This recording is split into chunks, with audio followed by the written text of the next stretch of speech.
हामी कुरा गर्छौं खानेपानी सरसफाई र स्वच्छताको। हामी कुरा गर्छौं बाल संरक्षण र सिकाइको। रेडियो कार्यक्रम साथीसँग सरसफाइका कुरा। जुए र चाइल्ड होप युकेको सहयोगमा भोइस अफ चिल्ड्रेनका लागि रेडियो ललितपुर प्रस्तुत गर्दछ कार्यक्रम साथीसँग सरसफाइका कुरा।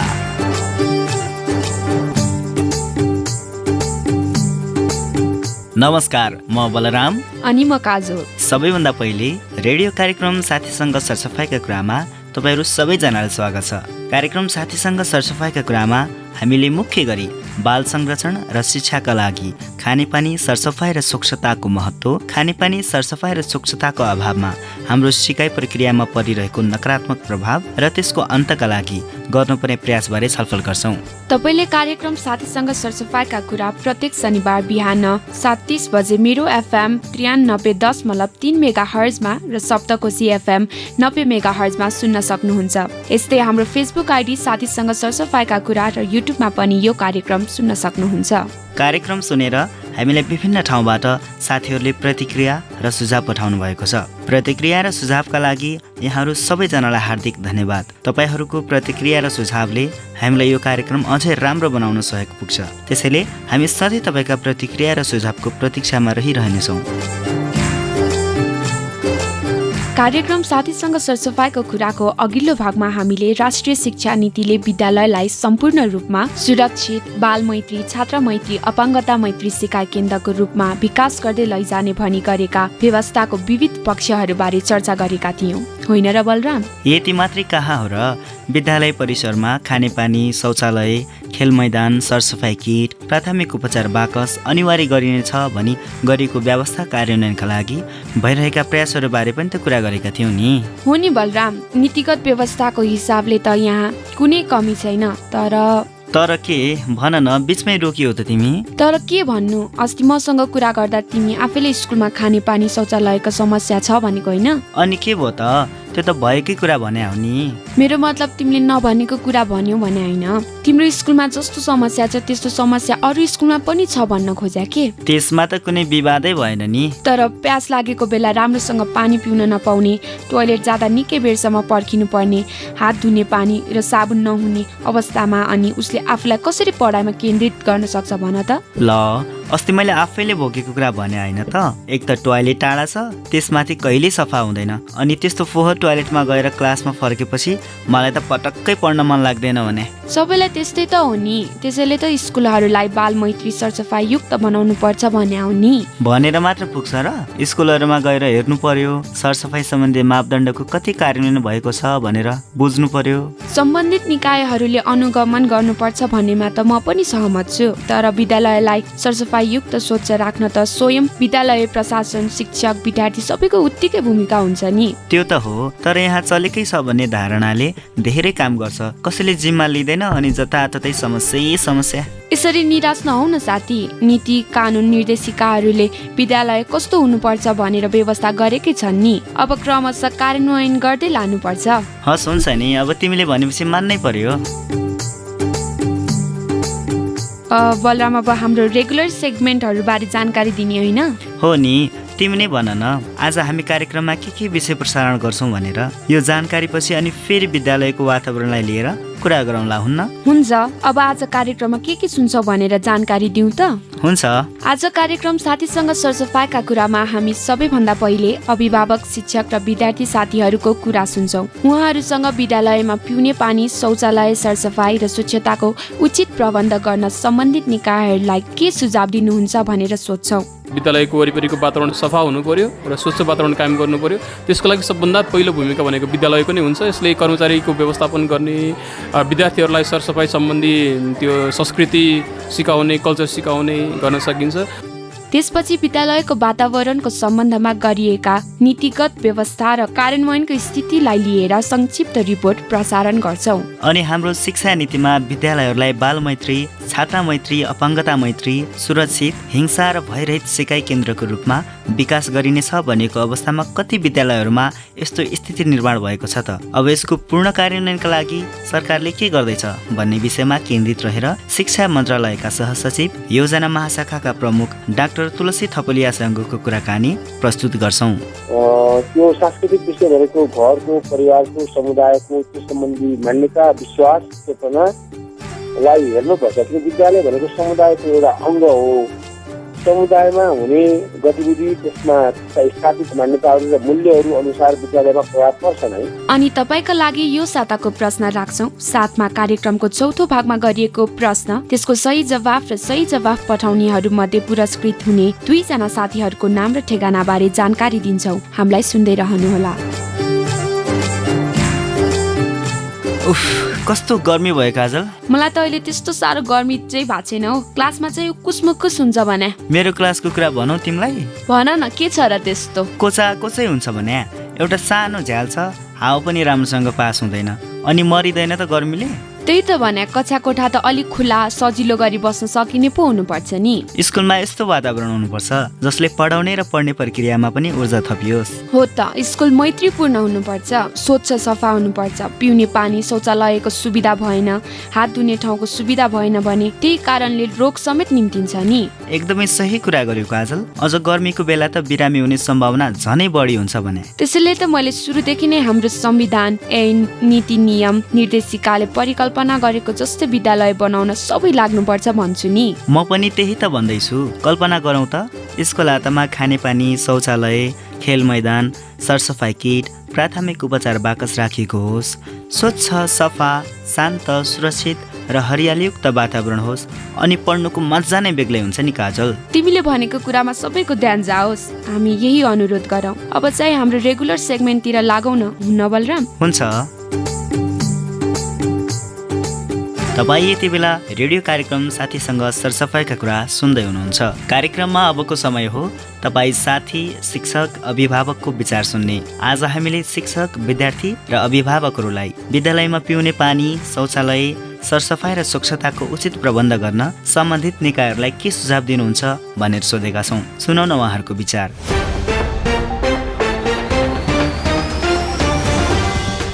सबैलाई हार्दिक नमस्कार। म देवु लुइटेल। बालबालिकालाई अधिकांश रोगहरू पानीको कारणले लाग्ने गर्छ। पानीलाई स्वच्छ पारेर हामीले उनीहरूलाई पिउन दिनको लागि विद्यालयहरूमा युरोगार्डको व्यवस्था गर्नु आवश्यक छ।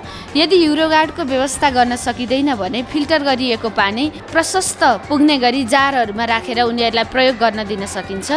अर्को कुरा, विद्यालयको वातावरण स्वच्छ पार्नको लागि प्लास्टिकजन्य फोहोरलाई निषेध गर्ने हो भने विद्यालयको वातावरण स्वच्छ बन्न सक्छ। हस्त, धन्यवाद। स्वास्थ्य नै सबभन्दा ठुलो धन हो। विद्यालय बालबालिकाको लागि दोस्रो घर हो। विद्यालयमा बालबालिकाहरू कम्तीमा पनि 6 घन्टा रहने हुँदाखेरि उनीहरूको त्यहाँको वातावरणले गर्दाखेरि बालबालिकाहरूको स्वास्थ्यमा ठुलो प्रभाव परिरहन्छ। त्यस कारणले सम्बन्धित निकायहरूले विद्यालयमा रहने पिउने पानी, त्यहाँको सरसफाइ र त्यहाँको वातावरणलाई चाहिँ एकदमै ध्यान दिएर चाहिँ त्यसलाई चाहिँ सदैव स्वच्छ वातावरण राख्नको लागि चाहिँ सम्बन्धित निकायहरूले विशेष ध्यान पुर्याउन आवश्यक छ, किनकि यसबाट नै बालबालिकाहरूको स्वास्थ्यमा ठुलो असर पर्ने गर्दछ। धन्यवाद।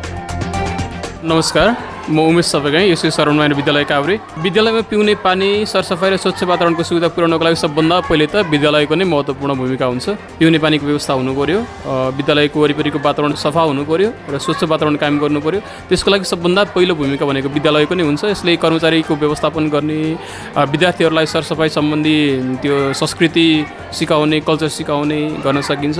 र केही गरी विद्यालयमा यी सुविधाहरू छैनन् भने चाहिँ स्थानीय सरकारसँग कोअर्डिनेसन गरेर त्यहाँबाट पनि केही सहयोगहरू लिएर विद्यालयमा यी कुराहरू गराउन सकिन्छ। तर यी कुराहरू चाहिँ एकदम अनिवार्य शर्त हुन्। विद्यालयमा पढ्नुको अतिरिक्त विद्यार्थीहरू विभिन्न क्रियाकलापहरू गर्न आउने र लामो समय यिनीहरू विद्यालयमै रहने हुँदाखेरि उनीहरूलाई पानी त चाहियो नै, अत्यावश्यक कुरा भयो यो। सरसफाइ त हुनु नै पर्यो, स्वच्छ वातावरण त चाहियो नै चाहियो। त्यसैले सबभन्दा पहिले विद्यालयको नै प्रमुख भूमिका हुन्छ यी कुराहरूलाई व्यवस्थापन गर्नको लागि र केही गरी विद्यालयमा यी स्रोत साधनहरूको अपुग भएमा यी कुराहरू पर्याप्त मात्रामा नभएमा स्थानीय सरकार अथवा अन्य विभिन्न दात्री निकायहरूसँग कुरा गरेर कोअर्डिनेसनबाट यी कुराहरू प्राप्त गर्दै विद्यालयले यी कुराहरू व्यवस्थापन गर्न सक्छ र सक्नुपर्छ विद्यालयमा। Thank you. नमस्ते, म जीविता कुँवर धुलिखेल नगरपालिकाबाट। मेरो विचारमा विद्यालयलाई सफा राख्न हामीले ठुलो भूमिका खेल्न सक्छौँ। हामीले विद्यालयमा क्लिनिङ ड्युटीहरू सञ्चालन गर्न सक्छौँ। त्यसै गरी ठुल्ठुला विद्यार्थी र शिक्षकहरूले पनि सासानाहरूको रोल मोडल बन्न सक्छन्। उहाँहरूले सासाना विद्यार्थीहरूलाई फोहोर कहाँ फाल्ने र कसरी फाल्ने भनेर सिकाउन सक्छन्। धन्यवाद। नमस्कार, म हरिनारायण तिमसिना, एसओएस हर्मन माइनर विद्यालय काभ्रे। विद्यालय एउटा संवेदनशील स्थल, त्यसमा पनि बालबालिकाहरूको सिकाइको प्रमुख थलो भएको हुनाले त्यहाँ उनीहरूले स्वच्छ वातावरण, सफा पिउने पानी र सरसफाइ अपेक्षित हुन्छ। यसमा मुख्यतः विद्यालयमा आफ्नो जिम्मेवारी लिएर रहनुभएका प्रधानाध्यापक, त्यसै गरी अन्य व्यवस्थापकीय तहका कर्मचारीहरू लगायत विद्यार्थी स्वयं र शिक्षक कर्मचारीहरूको पनि हात रहन सक्दछ। उनीहरूले आफ्नो तौर तब्काबाट विद्यालयलाई स्वच्छ बनाउने बित्तिकै त्यसबाट सम्पूर्ण कुराहरूको स्वच्छता सुरुवात हुन्छ। विभिन्न प्रकारका महामारीहरूको सुरुवात हुने ठाउँ, सरुवा रोगहरूको चाहिँ सुरुवात हुने ठाउँ र अन्य प्रकारका रोगहरू पनि बढ्न सक्ने ठाउँ विद्यालय नै हुन सक्ने भएको हुनाले पनि यसमा सम्पूर्ण निकायहरूले चाहिँ सचेत रहनुपर्ने देखिन्छ। विद्यालयलाई एउटा मात्र क्रीडास्थल नबनाएर यो एउटा स्वच्छ मन्दिर हो र यसमा हामीले यसलाई सरसफाइ राख्यौँ भने यो हाम्रो जीवनको लागि अमूल्य एउटा क्षेत्र बन्नेछ भन्ने कुरामा सम्पूर्ण सरकारवालाहरूको ध्यान पुग्न सकेमा विद्यालयले नै भविष्य निर्धारण गरिदिन सक्नेछ उनीहरूको जीवनलाई। यस अर्थमा म त्यो क्षेत्रका सरकारवालाहरूलाई स्वच्छ पिउने पानीको तर्जुमा गर्न, उचित वातावरणको सिर्जना गर्न, त्यसलाई स्वच्छ र हराभरा बनाउनको लागि बगैँचाको तर्जुमा गर्न, पिउने पानीका स्रोतहरूलाई सही बनाउन, त्यसै गरी स्वच्छताको आधुनिक मापदण्डहरू निर्धारण गर्न सक्ने गरीको क्षमता रहोस् भन्ने सुझाव दिन चाहन्छु। धन्यवाद।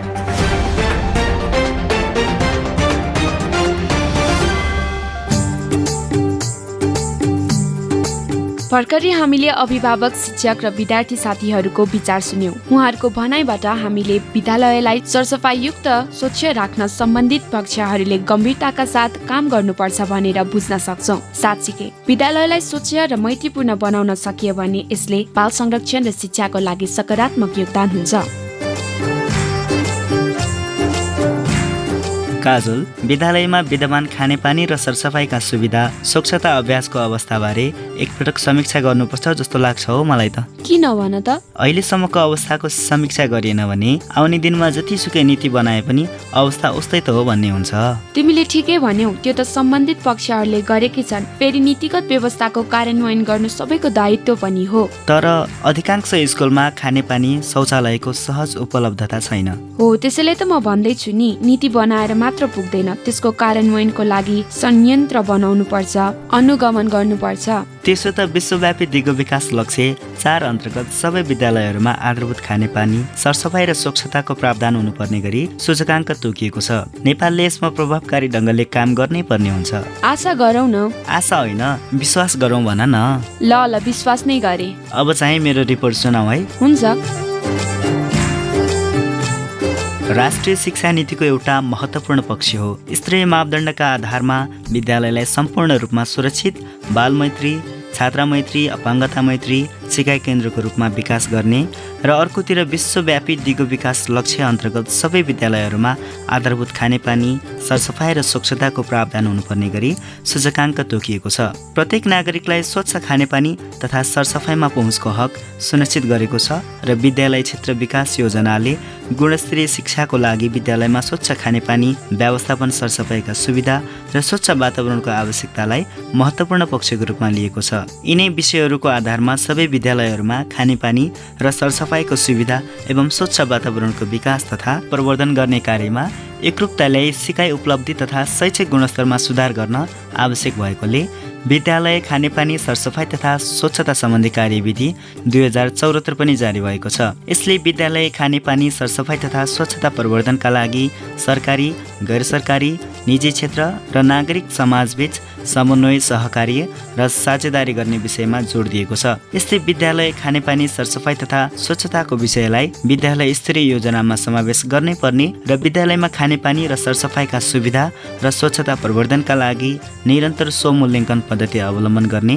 भनिएको छ। सरकारले सबै विद्यालयहरूमा पानी, शौचालय, वातावरणीय सरसफाइ, हरियाली वातावरण, स्वच्छता सुविधा, स्वच्छता शिक्षा, महिनावारी स्वच्छता व्यवस्थापन, संस्थागत व्यवस्था र दिगोपना, विपद जोखिम व्यवस्थापन, अनुगमन तथा जवाफदेहिताका आधार सहितको मापदण्ड बनाएको छ। विद्यालय खानेपानी सरसफाइ तथा स्वच्छताको अवस्थालाई मूल्याङ्कन गरी वर्गीकरण गर्ने भनिएको छ। विद्यालयमा विद्यमान खानेपानी सरसफाइ एवं स्वच्छताको अवस्था हेरी तोकिएका मापदण्डको आधारमा उत्कृष्ट, मध्यम र सुधारोन्मुख गरी 3 वर्गमा वर्गीकरण गर्ने गरिएको छ। बलराम, तिमीले निकै महत्त्वपूर्ण रिपोर्ट सुनायौ। यसबाट हामीले विद्यालयमा स्वच्छ खानेपानी व्यवस्थापन, सरसफाइको सुविधा र स्वच्छ वातावरणको आवश्यकता बारे राम्रोसँग बुझ्न सक्यौँ। धन्यवाद काजल। अब भने विज्ञ व्यक्तित्वसँगको कुराकानीतिर पनि लाग्ने हो कि? हुन्छ। आज कार्यक्रम साथीसँग सरसफाइका कुरामा हामीसँग हुनुहुन्छ शिक्षा मन्त्रालयका सहसचिव, योजना महाशाखाका प्रमुख डाक्टर तुलसी थपलिया। उहाँसँग कार्यक्रमको अघिल्लो भागमा हामीले बाल संरक्षण र शिक्षाका लागि खानेपानी, सरसफाइ र स्वच्छताको सन्दर्भमा राष्ट्रिय शिक्षा नीतिले गरेका व्यवस्थाहरू कार्यान्वयनको स्थितिबारे कुरा गरेका थियौँ। उहाँसँग आज हामी विद्यालयहरूलाई बाल मैत्री, छात्रा मैत्री, अपाङ्गता मैत्री, सुरक्षित, हिंसा र भयरहित सिकाइ केन्द्रको रूपमा विकास गरिनेछ भनिएको अवस्थामा कति विद्यालयहरूमा यस्तो स्थिति निर्माण भएको छ, अब यसको पूर्ण कार्यान्वयनका लागि सरकारले के गर्दैछ भन्ने विषयमा केन्द्रित रहेर कुरा गर्दैछौँ। सर, स्वागत छ यहाँलाई कार्यक्रम साथीसँग सरसफाइका कुरामा। हजुर, धन्यवाद, नमस्कार। आजको कुराकानी चाहिँ पिउने पानी, शौचालयको अभाव जस्ता कुराले हाम्रो सिकाइ प्रणालीमा कतिको नकारात्मक प्रभाव पारिरहेको छ भन्नेबाट सुरु गरौँ, हुन्छ सर? विद्यार्थीहरूले पढेपछि बाहिर सिजनमा शौचालय जानु पर्दाखेरि शौचालय नभएको कारणले गर्दा च्यापेर बस्नुपर्ने भयो। कोठामा बसेर पढ्दाखेरि चाहिँ हावामा अथवा सुरक्षित रूपमा घाम पानी चिसो तातोसँग चाहिँ कठिन अवस्थामा पढ्नुपर्ने भयो। ज्यादै गरम दिनको छाना मुनि अथवा चिसोमा बसेर पढ्नुपर्ने भयो भने पक्कै पनि सिकाइमा जुन किसिमको दृढता, जुन किसिमको लगन चाहिन्छ, एक किसिमको ध्यान केन्द्रित भएर पढ्नुपर्ने हुन्छ, त्यो कठिनाइ त हुन्छ, पक्का हो। त्यो कुरा नकार्न सकिन्छ। त्यसकारण न्यूनतम पूर्वाधार ज्यादै महत्त्वपूर्ण छ। तर पूर्वाधार फेरि पनि म भन्छु यो सहयोगी तत्त्व मात्रै हो। मूल तत्त्व भनेको चाहिँ शिक्षक र शिक्षकको शिक्षणसँगको शिक्षण कसरी गर्ने भन्ने उसको ठिक ज्ञान, विधिको प्रयोगको बारेमा जानकारी र उसको चाहिँ उत्प्रेरणा, मोटिभेसन, सायद यी विषयहरू सबैभन्दा बढी महत्त्वपूर्ण होला नि भन्न चाहन्छु मैले। हाम्रो शिक्षा नीतिमा विद्यालयहरूलाई बाल मैत्री, छात्रा मैत्री, अपाङ्गता मैत्री, सुरक्षित, हिंसा रहित र भयरहित सिकाइ केन्द्रको रूपमा विकास गरिनेछ भनेको अवस्थामा कति विद्यालयमा यस्तो स्थिति निर्माण गर्न सकिएको छ त सर? यो सापेक्षिक कुरा हो भन्न चाहन्छु मैले होइन। यसलाई चाहिँ कुनै एब्सोल्युट टर्ममा ठ्याक्कै यति भनेर यति बुँदा यति बिन्दुभन्दा माथि गएपछि बाल मैत्री भयो, यति बिन्दुभन्दा तल गयो भने भएन भन्नलाई त गाह्रो छ होला। यो सापेक्षिकतामा हेर्नुपर्ने, विगतभन्दा अहिले कस्तो भयो अथवा पल्लोभन्दा अहिले कस्तो भयो अथवा कुनसँग कुनै न कुनैसँग तुलना गरेर सापेक्षिक रूपमा भन्ने विषय होला भन्न चाहन्छु। त्यसरी हेर्दाखेरि चाहिँ अधिकांश विद्यालयहरूमा विगतको तुलनामा शिक्षकको सक्रियता, चेतना ले पनि, समुदायको चेतनाको कुराले पनि, मिडियाको प्रभावले पनि सबै कारणले गर्दा केही सुधार भएको छ भन्न चाहन्छु। तर पनि यदा कदा फाटफुट हामी विद्यार्थीहरूप्रति चाहिँ भयरहित वातावरणमा पढ्न पाउने अधिकारको पूर्ण पालना भएन, त्यहाँ दण्डका कुराहरू पनि आए भन्ने कुरा पनि हामी सुन्छौँ। विद्यार्थीहरूलाई दण्ड दिइयो, सिकेनन् जानेनन् भन्ने नाममा, विभिन्न नाममा दण्ड दिइयो भन्ने पनि बेला बखत सुन्ने गर्छौँ। त्यसकारण ती विषयहरूलाई सुधार गर्न अझै पनि आवश्यक छ। छात्राहरूलाई शौचालय सफा नहुँदा प्याड लगाउन समेत समस्या भएको अवस्था छ, कसरी सुधार गर्ने? यो विषय चाहिँ कस्तो हो भन्नुहुन्छ भने हाम्रो सांस्कृतिक पक्षसँग पनि जोडेर हेर्नुपर्छ होला भन्न चाहन्छु। एउटा त्यो सांस्कृतिक विषय भनेको घरको, परिवारको, समुदायको, त्यो सम्बन्धी मान्यता, विश्वास, चेतना लाई हेर्नुपर्छ। किन विद्यालय भनेको समुदायको एउटा अङ्ग हो। समुदायमा हुने गतिविधि, त्यसमा त्यसका स्थापित मान्यताहरू र मूल्यहरू अनुसार विद्यालयमा प्रभाव पर्छ नै। तर नेपाल सरकारले सेनिटरी प्याड लगायतको उपलब्ध गराउनको निमित्त विशेष लगानी गरेको यहाँलाई जानकारी छ। गत वर्षदेखि सुरुवात भइसकेको अवस्था छ। साथसाथै विद्यालयमा खानेपानी र सरसफाइको निमित्त विशेष प्रयत्नहरू भएको अवस्था पनि छ।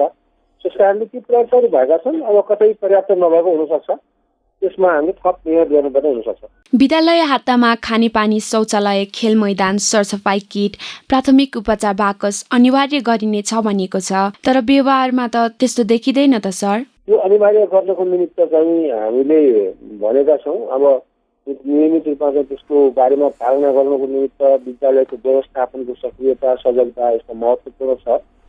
त्यस कारणले विगतको मैले अघि पनि भने त्यस विषयमा हामीले प्रयत्नहरू गर्दै गर्दा छौँ र विगतका तुलनामा सुधारहरू भएका छन्। अझै गर्न बाँकी होलान्, ती कुरालाई हामीले सुधार्नुपर्छ। अर्कोतिर विद्यालयको वातावरण स्वच्छ, सफा, शान्त, सुरक्षित र हरियालीयुक्त बनाई विद्यालयलाई वातावरण मैत्री हरित संस्थाको रूपमा विकास गरिनेछ। एक विद्यार्थी एक बिरुवा, एक विद्यालय एक बगैँचा कार्यक्रम सञ्चालन गरी हरित विद्यालय निर्माण कार्यलाई तीव्रता दिइनेछ भनिएको छ। तर यो कार्यले केही कतै तीव्रता पाएको देखिँदैन त सर? केन्द्रबाट निर्णय गरेर यो गर्नु भनेर भनिने कुरा भन्दा पनि स्थानीय तहमा विद्यालय परिवार, विद्यालय व्यवस्थापन अनि त्यसपछि गएर चाहिँ स्थानीय तहको पालिकाहरू मार्फतको सक्रियता, सजगताबाट नै वास्तवमा यस्ता कुराहरूमा चाहिँ टुङ्गोमा पुग्न सकिन्छ भन्ने म ठान्छु। त्यस कारणले यो बारेमा सबैको भूमिका महत्त्वपूर्ण छ। सामाजिक सङ्घ संस्था, मिडिया, विद्यालय परिवार त हुने नै भयो र त्यसमा चाहिँ स्थानीय तह पालिकाको विशेष नेतृत्वमा यी कामहरूको सुरुवात गर्न सकिन्छ भन्ने म ठान्छु। अनुगमन चाहिँ किन प्रभावकारी हुन नसकेको होला सर? यसमा मन्त्रालय के गर्दैछ? म चाहिँ यस्ता विषयहरू केन्द्रबाट गएर अनुगमन गर्ने, नियन्त्रण गर्ने कुरा त्यति अब होइन कि भन्छु। केन्द्रको काम त मूलत स्ट्यान्डर्ड्सहरू, मानकहरू तयार गर्ने, स्तरहरू निर्धारण गर्ने, त्यसको पालना गर्न यो गर्नुपर्छ होला भन्ने किसिमको ढाँचाहरू बनाउने, खास गरी सिकाइसँग सम्बन्धित, पाठ्यक्रमसँग सम्बन्धित मानकहरूको बारेमा कुराकानी गर्ने कामहरू सायद होलान्। अन्यथा यी विषयहरू, सारा कार्यान्वयनका विषयहरू चाहिँ केन्द्रबाट गएर अनुगमन गरेर मात्रै हुने, नत्र आफै स्व सिर्जना र स्व प्रयत्नबाट नहुने भन्ने अर्थमा बुझ्नुभन्दा पनि स्थानीय प्रयत्नले गर्ने, त्यसको लागि विभिन्न ठाउँमा भएका असल अभ्यासको सेयरिङ गर्ने काम सङ्घीय तहबाट हुनुपर्ने भन्ने अर्थमा बुझ्नुपर्छ भन्छु मैले। 3 तहमा सरकार छन्, उनीहरूको पनि दायित्व छ। तर शिक्षा सुधार कार्यक्रममा प्रभावकारी हुन सकेको छैन। कारण के हो सर? 3 तहको सरकार भइसकेपछि केही कुराहरूमा पहिलाका तुलनामा सुधारहरू भएको सङ्केतहरू देखिएका छन्। केही तहमा अझै पनि हामीले मेहनत गर्नुपर्ने अवस्था छ। त्यो कुरालाई स्वीकार्नुपर्छ। के होस्, अब यो विद्यालय शिक्षाको मूल जिम्मेवारी भनेको सञ्चालन व्यवस्थापनको मूल जिम्मेवारी स्थानीय तहमा गएको छ। त्यसको लागि चाहिँ अरू व्यवस्थापनका सहयोगी पाटाहरूको व्यवस्थापन गर्ने काम चाहिँ सङ्घीय तहमा छ। केही हदसम्म, थोरै हदमा चाहिँ खास गरी शिक्षकको तालिम लगायतका विषयहरू प्रवेश तहमा छ। अब अन्तमा शिक्षा मन्त्रालयका अबका योजना के छन् त सर? अघि पनि यहाँले भन्नुभयो विद्यार्थीको जुन गुणस्तरीय शिक्षा प्राप्त गर्ने अधिकारको रक्षा गर्ने हो, त्यसको निमित्त सरकार प्रतिबद्ध छ र सरकारले मैले यहाँलाई भन्नुभयो शिक्षा मन्त्रालय भन्नुभयो, शिक्षा मन्त्रालयले त्यसको लागि आवश्यक पर्ने स्रोतहरूको व्यवस्थापन गर्ने, बन्दोबस्त गर्ने, आवश्यक नीतिहरू तयार गर्ने, शिक्षा पाठ्यक्रम लगायतका पक्षमा नीतिहरू बनाउने अनि त्यसपछि गर्दै व्यवस्थापनको संयन्त्रहरू विकास गर्ने कामहरू शिक्षा विज्ञान तथा प्रविधि मन्त्रालय सङ्घीय तहबाट गर्ने होला भने प्रवेश तह र स्थानीय तहहरूबाट पनि प्रत्यक्ष मुख्यता भूमिका निर्वाह गर्ने हो। समय र विचारका लागि यहाँलाई धेरै धेरै धन्यवाद। हस्, धन्यवाद, नमस्कार। हामीसँग हुनुहुन्थ्यो शिक्षा मन्त्रालय योजना महाशाखा प्रमुख सहसचिव डाक्टर तुलसी थपलिया। आज हामीले उहाँसँग बाल संरक्षण र शिक्षाका लागि खानेपानी, सरसफाइ र स्वच्छताको सन्दर्भमा गरिएका व्यवस्थाहरूको व्यावहारिक कार्यान्वयनमा देखिएका चुनौती र समाधानमा केन्द्रित रहेर कुराकानी गर्यौं। अनि आजको कुराकानी तपाईलाई कस्तो लाग्यो? हामीलाई प्रतिक्रिया र सुझाव पठाउनुहोला। अब भने कार्यक्रम साथीसँग सरसफाइका कुराबाट बिदा माग्ने समय भइसकेको छ। त्यसअघि कार्यक्रम साथीसँग सरसफाइका कुराको चौथो भागमा हामीले सोधेका प्रश्न प्रश्नको सही जवाफ भन्छौ है। कार्यक्रमको चौथो भागमा हामीले नेपालको कति जनसङ्ख्यामा आधारभूत खानेपानीको सुविधा उपलब्ध छैन भनेर सोधेका थियौँ। यो प्रश्नको सही जवाफ नेपालमा 35 लाख जनसङ्ख्यासँग आधारभूत खानेपानीको सुविधा उपलब्ध छैन। हामीलाई धेरै श्रोताहरूले नेपालमा 35 लाख जनसङ्ख्यासँग आधारभूत खानेपानीको सुविधा उपलब्ध छैन भनी सही जवाफ पठाउनु भएको छ। यसमध्ये 2 जना साथीहरू काभ्रे पनौतीका विशाल राई र कोटेश्वर काठमाडौँकी दीक्षा चापागाई पुरस्कृत हुनु भएको छ। यहाँहरू दुवैजनालाई बधाई छ। हामी पुरस्कार सामग्री यहाँका ठेगानामा पठाउने छौँ, प्रतीक्षा गर्नुहोला। सही जवाफ पठाउने सबैमा हार्दिक धन्यवाद। अब आजको प्रश्न राख्छौँ। विद्यालय खानेपानी सरसफाई तथा स्वच्छता सम्बन्धी कार्यविधि कति सालमा जारी भएको हो? प्रश्न फेरि एकपटक, विद्यालय खानेपानी सरसफाई र स्वच्छता सम्बन्धी कार्यविधि कति सालमा जारी भएको हो? तपाईँले यो प्रश्नको जवाफ हाम्रो टेलिफोन नम्बर 0155 48 018, मोबाइल नम्बर 98 020 22 822 र हाम्रो इमेल ठेगाना साथीसँग सरसफाई@gmail.com, हाम्रो फेसबुक पेज साथीसँग सरसफाईका कुरामा पठाउन सक्नुहुनेछ। जवाफ पठाउने ठेगाना फेरि एकपटक, telephone number 0155 48 018, mobile number 98 020 22 822, email ठेगाना साथीसँग सरसफाई@gmail.com र फेसबुक पेज साथीसँग सरसफाईका कुरामा पनि जोडिन सक्नुहुनेछ। जवाफ पठाउँदा आफ्नो नाम र ठेगाना प्रष्टसँग उल्लेख गर्नुहुन अनुरोध गर्दछौँ। सही जवाफ पठाउने मध्ये प्रत्येक साता 2 जनालाई हामीले पुरस्कृत गर्नेछौँ। यो जानकारीसँगै आजलाई कार्यक्रम साथीसँग सरसफाईका कुराबाट प्राविधिक दाजु भूमिराज श्रेष्ठको साथमा म बलराम अनि म काजोल बिदा माग्छौँ। नमस्कार।